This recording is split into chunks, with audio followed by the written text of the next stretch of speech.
পদ্ধতি, সেই পদ্ধতিটি হলো রসুলের সুন্নাহকে মহব্বত করতে হবে, ভালোবাসতে হবে। যদি আমি রসুলের সুন্নাহকে মহব্বত করি, রসুলের সুন্নাহকে যদি আমি ভালোবাসি, তাহলে রসুল বলেছেন যারা আমার সুন্নাহকে মহব্বত করলো তারা যেন আমি নবীকেই মহব্বত করলো। সুবহানাল্লাহ। যারা রসুলের সুন্নাহকে মহব্বত করলো, ভালোবাসলো, রসুল বলছেন তারা আমি নবীকেই মহব্বত করলো। ওমান আহাব্বা সুন্নতি ফাকাদ আহাব্বানি ওমান আহাব্বানি কানা মাই ফিল জান্নাহ। আর যারা আমি নবীকে যারা মহব্বত করলো তারা আমার সঙ্গে জান্নাতে থাকতে পারবে, জান্নাতে বসবাস করতে পারবে। তাহলে এবার আসুন রাসূল সাল্লাল্লাহু আলাইহি ওয়াসাল্লামকে মহব্বত করার, ভালোবাসার এক নম্বর যেই পদ্ধতি সেটা হলো রসুলের সুন্নাহকে মহব্বত করতে হবে। রসুলের যতগুলি সুন্নাহ রয়েছে এই সুন্নাহর মধ্যে আবার ভাগ রয়েছে।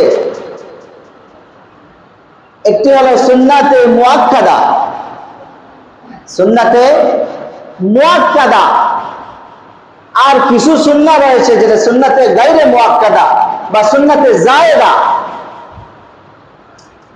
ভালো করে বোঝার চেষ্টা করবেন। সুন্নাতে মুআক্কাদা যেমন আমরা 5 ওয়াক্ত নামাজ পড়ি, 5 ওয়াক্ত নামাজ পড়ি, ফজরের সালাত আদায় করার আগে 2 রাকাত সুন্নত পড়তে হয়, 2 রাকাত সুন্নত পড়তে হয়, এটা সুন্নাতে মুআক্কাদা। যোহরের নামাজের আগে 4 রাকাত সুন্নত পড়তে হয়, যোহরের নামাজের পরে 2 রাকাত সুন্নত পড়তে হয়, এটা সুন্নাতে মুআক্কাদা। মাগরিবের পরে 2 রাকাত সুন্নাত পড়তে হয়, সুন্নাতে মুআক্কাদা। ইশার নামাজের পরে 2 রাকাত সুন্নাত পড়তে হয়, এটা সুন্নাতে মুআক্কাদা। আর সুন্নাতে জায়েদা আসরের আগে 4 রাকাত সুন্নাত আছে, আসরের নামাজের আগে, ইশার নামাজের আগে সুন্নাত রয়েছে, এই সুন্নাত গুলাকে বলা হয় সুন্নাতে জায়েদা বা মুস্তাহাব বা নফল। সুন্নাতে মুআক্কাদা যেটা, এই সুন্নাতে মুআক্কাদা, এই আজকে যে আমরা জুমার নামাজ পড়তে আসছি, জুমার নামাজের আগে 4 রাকাত সুন্নাত রয়েছে, জুমার নামাজের পরে 4 রাকাত সুন্নাত রয়েছে, এটা হলো সুন্নাতে মুআক্কাদা।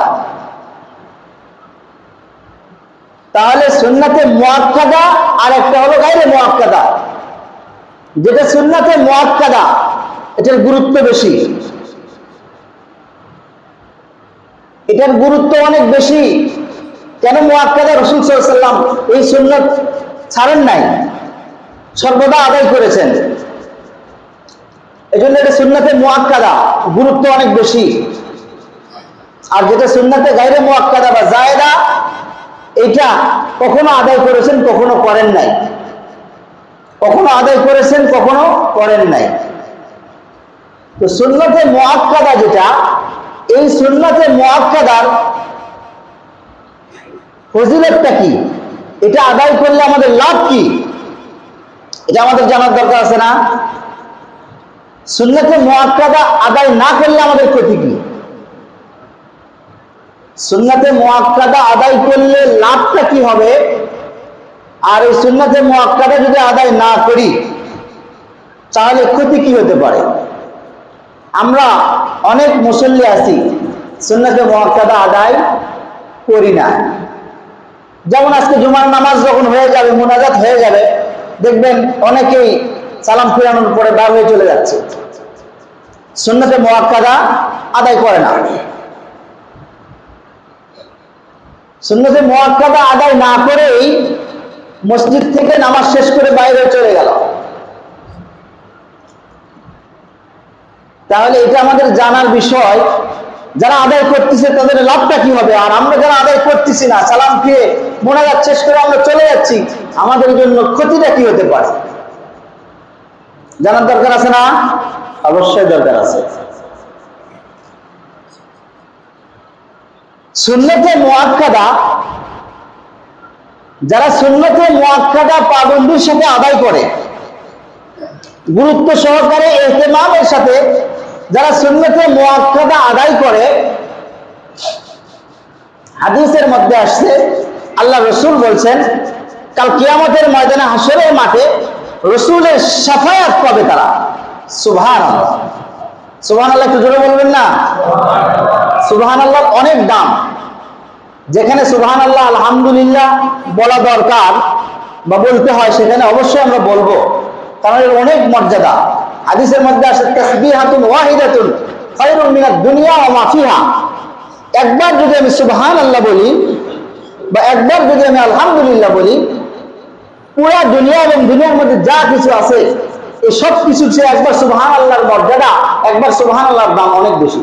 সুবহানাল্লাহ। এই জন্য যেখানে সুবহানাল্লাহ বলা দরকার আমরা একটু বলার চেষ্টা করবো ইনশাআল্লাহ। তো আল্লাহ রাসূল সাল্লাল্লাহু আলাইহি ওয়াসাল্লাম বলছেন যারা সুন্নতে মুআক্কাদা পাবন্দির সাথে আদায় করে, মুআক্কাদা কখনো ছাড়ে না, গুরুত্ব দিয়ে আদায় করে, হাসরের মাঠে কিয়ামতের ময়দানে তারা রাসূলের সুপারিশ পাবে। সুবহানাল্লাহ। রাসূলের সুপারিশ, রাসূলের সুপারিশ ছাড়া জান্নাতে যাওয়া কারো পক্ষে সম্ভব হবে না। রাসূলের সুপারিশ ছাড়া। তাহলে রাসূলের সুপারিশ পাইতে হলে সুন্নাতে মুআক্কাদা অবশ্যই অবশ্যই আদায় করতে হবে। সুন্নাতে মুআক্কাদা আদায় না করে কোনোভাবেই রাসূলের সুপারিশ পাওয়া সম্ভব নয়। তাহলে সুন্নতে মুআক্কাদা যারা আদায় করবে তাদের লাভ কি? তারা রাসূলের সুপারিশ পাবে। যারা সুন্নতে মুআক্কাদা আদায় করে না, সুন্নতে মুআক্কাদায় যারা গুরুত্ব দেয় না, সুন্নতে মুআক্কাদা যারা ছেড়ে দেয়, তাদের ক্ষতিটা কি? তারা কাল কিয়ামতের ময়দানে হাসরের মাঠে রাসূলের সুপারিশ থেকে বঞ্চিত থাকবে। নাউযুবিল্লাহ মিন যালিক। যারা সুন্নতে মুআক্কাদা আদায় করলো না, রাসূলের সুপারিশ থেকে তারা বঞ্চিত থাকবে। তাহলে রাসূলের সুপারিশ যদি আমরা পেতে চাই, রাসূলের সুপারিশ যদি আমাদের প্রয়োজন হয়ে থাকে, তাহলে অবশ্যই রাসূলের এই সুন্নতে মুআক্কাদা যেগুলো অবশ্যই অবশ্যই আদায় করতে হবে। রাসূলের সুপারিশ আমরা পেতে চাই, দরকার আছে, সবার জীবনে দরকার আছে। রাসূলের সুপারিশের প্রয়োজন আমাদের সকলের। রাসূলের সুপারিশ বিহীন কোনোভাবেই জান্নাতে প্রবেশ করা সম্ভব নয়। যেহেতু রাসূলের সুপারিশ ছাড়া রাসূলের জান্নাতে প্রবেশ করা সম্ভব নয়, সেহেতু রাসূলের সুপারিশ পেতে গেলে রাসূলের সুন্নাতের প্রয়োজন এবং সুন্নাতে মুআক্কাদার প্রয়োজন। সুন্নাতে মুআক্কাদা ছাড়া রাসূলের সুপারিশ পাওয়া যাবে না। এজন্য সুন্নাতে মুআক্কাদা গুরুত্ব সহকারে, যত্ন সহকারে, ইহতিমামের সাথে আদায় করতে হবে। এবার বলুন, আমরা যারা 5 ওয়াক্ত নামাজ পড়তে আসি, যারা পড়ে না, নামাজ কালাম নাই যাদের, তাদের হিসাব তো ভিন্ন। আমরা যারা 5 ওয়াক্ত নামাজ পড়ি, সালাত আদায় করি, আল্লাহর ফরজ বিধান আমরা পালন করি, এই ফরজ বিধান পালনের সাথে সাথে যে সুন্নাতে মুআক্কাদাগুলি রয়েছে, এই সুন্নাতে মুআক্কাদা আদায় করা ছাড়া রাসূলের সুপারিশ পাওয়া সম্ভব? শুধু ফরজ পড়লাম আর মসজিদ থেকে বের হয়ে চলে গেলাম, আল্লাহর ফরজ বিধান পালন করলাম, মসজিদ থেকে বের হয়ে চলে গেলাম, রাসূলের সুপারিশ পাওয়া সম্ভব? কোনোভাবেই সম্ভব নয়। তাহলে কেন আমরা সুন্নাতে মুআক্কাদা আদায় না করে মসজিদ থেকে বের হয়ে দল বেঁধে আমরা চলে যাচ্ছি? হয়তোবা বুঝি না, হয়তোবা জানি না, যার কারণে চলে যাচ্ছি, অথবা অনেকে আছে আমরা জানি, জেনে শুনেই যাচ্ছি।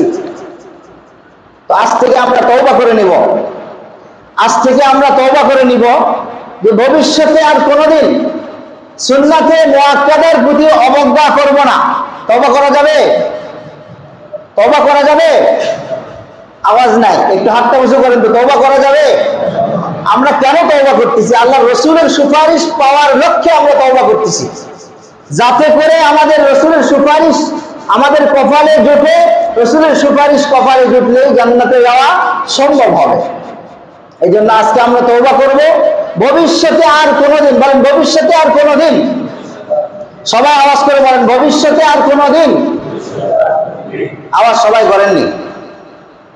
ওয়াদা করলে কি গুনাহ হবে? ওয়াদা করলে গুনাহ হবে?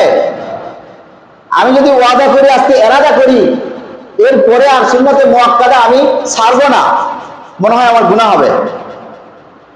আমি চেষ্টা করব, ওয়াদা করব, পুরা করার মালিককে আল্লাহ।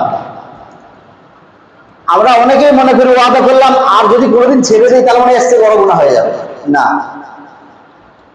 শয়তানের ধোকায় পড়ে কখনো তো ছাড়তেও পারি, কিন্তু আমাকে এরাদা করতে হবে, ইচ্ছা করতে হবে, পূরণ করে দেওয়ার মালিক উপরওয়ালা। এজন্য ওয়াদা করতে হবে আল্লাহর কাছে, ইচ্ছা করতে হবে, এরাদা করতে হবে। এজন্য সবাই মুখে আওয়াজ করে বলি, আজ থেকে ভবিষ্যতে কোনদিন শয়তানের ধোকায় পড়েও সুন্নাতে মুআক্কাদা ছাড়বো না, ইনশাআল্লাহ। যদি আল্লাহ তৌফিক দেয়। আল্লাহ তৌফিক ছাড়া সম্ভব নয়। 5 ওয়াক্ত সালাতের আগে পরে যে সুন্নাতে মুআক্কাদা আছে, জুমার দিনে আগে পরে যে সুন্নাতে মুআক্কাদা আছে, অবশ্যই আমরা এই সুন্নাতে মুআক্কাদা গুরুত্ব দিয়ে যত্ন সহকারে আমরা আদায় করব। এরপরে মসজিদ থেকে বের হয়ে যাব। কষ্ট করে আল্লাহর বিধান পালন করতে আসছি, কিন্তু সুন্নাতে মুআক্কাদা আমরা বাদ দিলাম, তাহলে এই কষ্ট করে বিধান পালন করে আমাদের কোনো ফল হবে না, কারণ রসুলের সুপারিশ ছাড়া সম্ভব নয়। এই জন্য রসুলের সুপারিশ পেতে হলে সুন্নাতে মুআক্কাদা অবশ্যই আমরা গুরুত্ব দিয়ে আদায় করবো। আল্লাহ পাক আমাদের সকলকেই তৌফিক দান করবো, আল্লাহুম্মা আমিন। একটা সুন্নতের দাম কত? হাদিসের মধ্যে আসছে, মান তামাসসাকা বিসুন্নতি ইনদা ফাসাদি উম্মতি ফালাহু আজরুন মিআতা শাহীদ। যদি কোনো ব্যক্তি এই জামানায়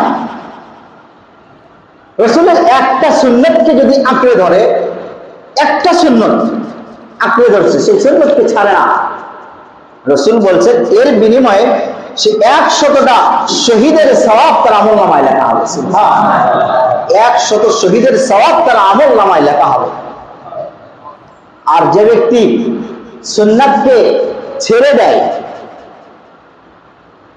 যে কোনো সুন্নাত যদি আমি অবহেলা করে ছেড়ে দেই, সুন্নতকে যদি আমি ছেড়ে দেই, রসুল বলছেন ফামান রাগিবা আন সুন্নতি, যে আমার সুন্নতকে ছেড়ে দিল, যে আমার সুন্নতের অবহেলা করলো, যে আমার সুন্নতের অবজ্ঞা করলো, আল্লাহ রসুল বলেন ফালাইসা মিন্নি, সে আমার উম্মতের অন্তর্ভুক্ত হতে পারবে না, সে আমার উম্মত নয়।